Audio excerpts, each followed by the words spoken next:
Hi, thanks for joining me at Wilderness with Monty. Today I'm going to be hiking up to Tyee Lakes. That's Tyee Lakes. It's a pretty much a straight shot up from the 395 off of South Lake Road. I've never been here before. It's a relatively short hike, but the one thing I know is I got to get up over that to get to the lake, so it's going to be straight up and high. There is no backpackers campground here, so you would have to camp in one of. There's campgrounds up and down all over this road. So although it's not a specific backpackers campground, there's plenty of camping options within a mile or two of this trailhead where you could get your wilderness permit the day before if you have time, come back up, and then start early in the morning. I did not have the luxury of time, so I had to, I'm hiking now at 10:30 in the morning at a time when I wish I was already at the lake because it's getting hot. So there's a lot. If you do get up here a day early, there's a lot to do up around here. There's reservoirs, there's a stream to fish, so you could have a great day before you hike and then hike up the 5 or 6 mile or so that it is, and have a nice big giant dinner the night before you hike up, and then you can burn off all those calories the next day, so you can break your eating record the night before you go, and then hike up that big ridge.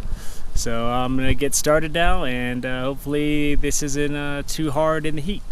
The breeze should keep me cool, and we'll take a look at what the hike is as we go along.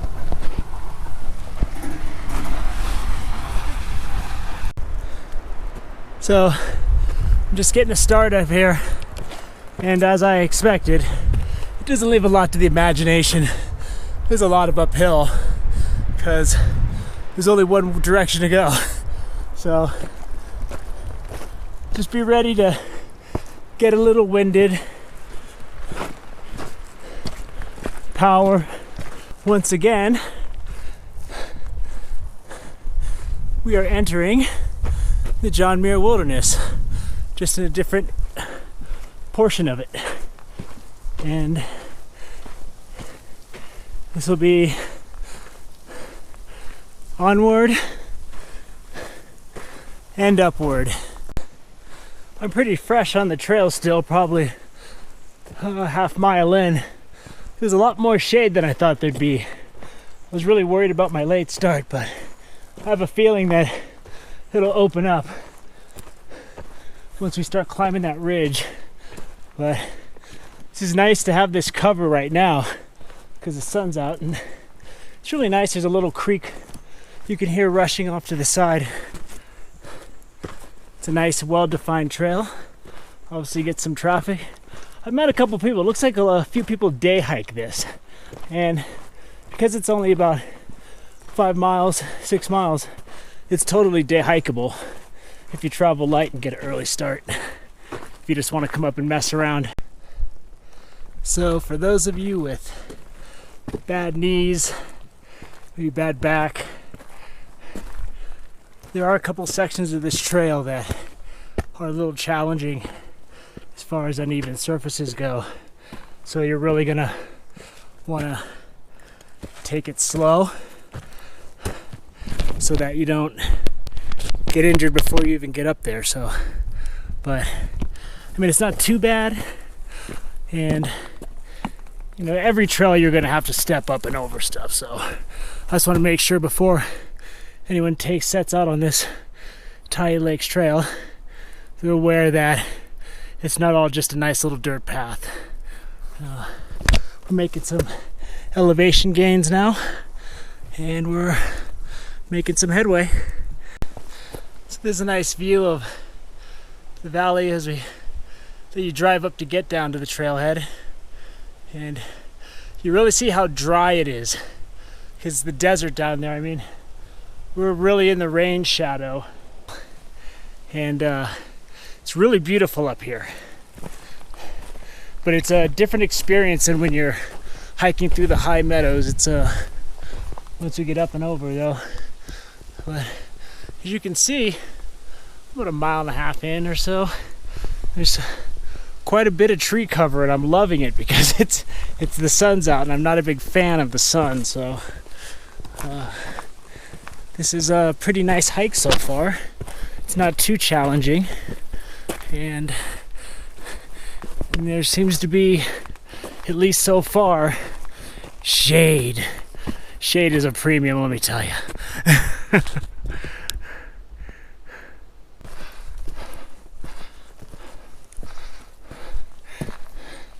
Nice little enchanted forest. Birds chirping. Really, really pretty up here.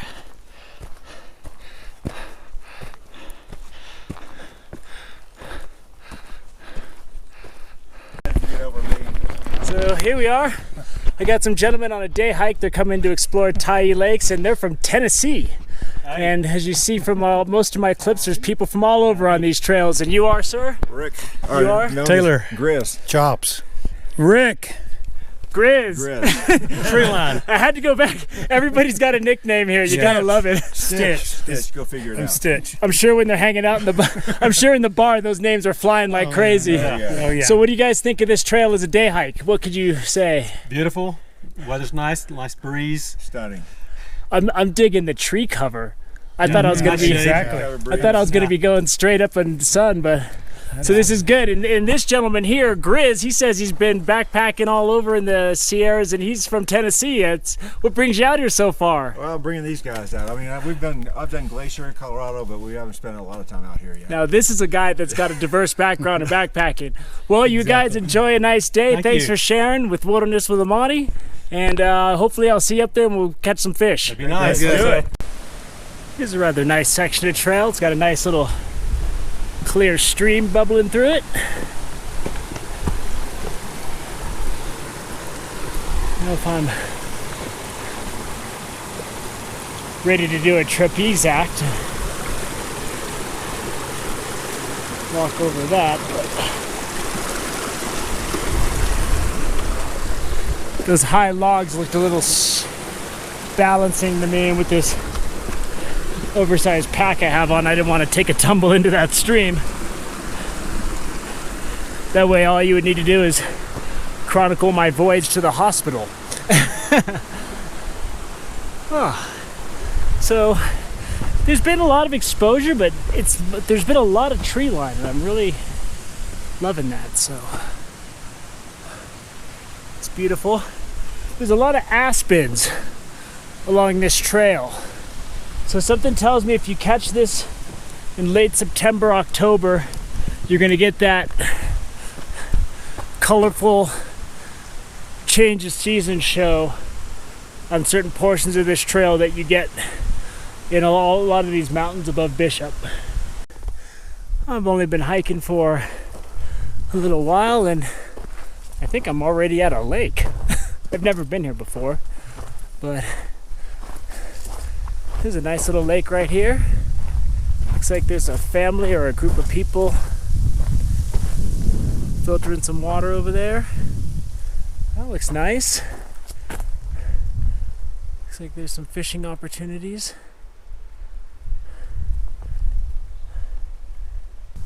I would highly recommend this hike for a leisurely hike. Let's walk down onto this overlook and get a little bit of a view of this lake. Look at that, that's beautiful, huh? And I'm sure there's plenty of little fish in there. It took me about an hour and a half to get to that first lake. And there's some steep stuff after it, but it's an interesting stretch. But when you get to the first lake, don't be fooled into thinking that you're done, because you're not done. And I think it was me a while ago that said that this hike isn't too bad. Well, it still isn't too bad, but it wasn't as over as I thought it was. Still heading up and powering, but it's a pretty easy trail. It's well defined, and there's not a lot of stuff to climb over, so There's a little glimpse of that lake that I saw when I passed before. Heading up some switchbacks that are just cutting right up here. And I'm hoping that we get into this main little valley soon. But we'll see. We're still making headway. So about 2 hours in, I've come across this second body of water. I don't know if this is a lake 2 and that was lake 1. I've never been here before. But it's a small body of water. Very beautiful. It's got the little reeds around it. You can see small fish rising. That is a really, I mean, if you know who Bob Ross is, back when he was still painting, this would be the perfect place where he could paint a little tree that lives on the side of the lake with his putty knife. Oh, look at that. If there's one thing I can say, I hear there's a lot of small fish up here, but one thing I could say, this is a really beautiful hike. If you want to do a day hike, this looks like a really nice place to do a day hike. Highly recommended. But we're gonna keep a word of advice. If you're packing up a load, that second body of water that I showed you is a good place to stop and take a break, because there's a stretch right after that is, I mean, it's not incredibly hard, but it's a little bit of a punch in the gut. Especially since I didn't rest up when I should have. Now I find myself in the middle of these tight switchbacks, and it's one of those stretches of the trail where gravity by no means is your friend.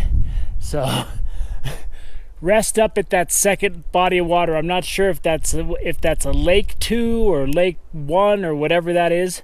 But when you get to the second body, put the back off, reapply your bug repellent, have a little snack before you tackle this next stretch, and you'll be happy. If you're day hiking, you could probably just, with a light pack, you could probably just power right through it.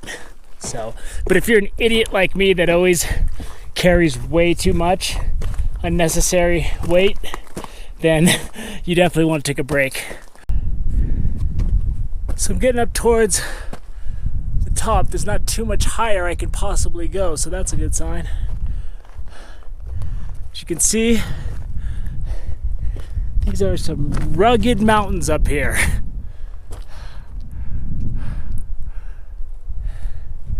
We're getting up there. And then down below,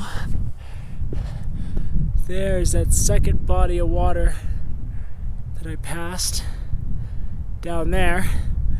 And that punch in the gut I was talking about is getting up this rocky switchback area. It looks like it goes up a little bit more. And we're getting up there. It is very beautiful up here. You see how dry it is over there. You got the rain shadow effect going, where it gets doesn't get all the precipitation is in the western and the middle of the Sierras.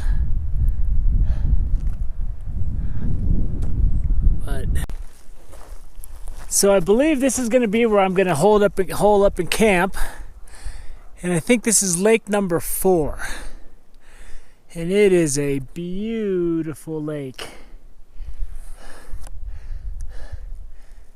And I hear the fish aren't very big in here, but we'll see what we can do. And then I'm going to day hike up above, and I believe there's another lake right up there. That should be an interesting place to explore. But here we are to get to this. This is the first significant lake that I saw, and this took me about 3 hours with a half hour of stopping and talking to people about the area and the fishing. So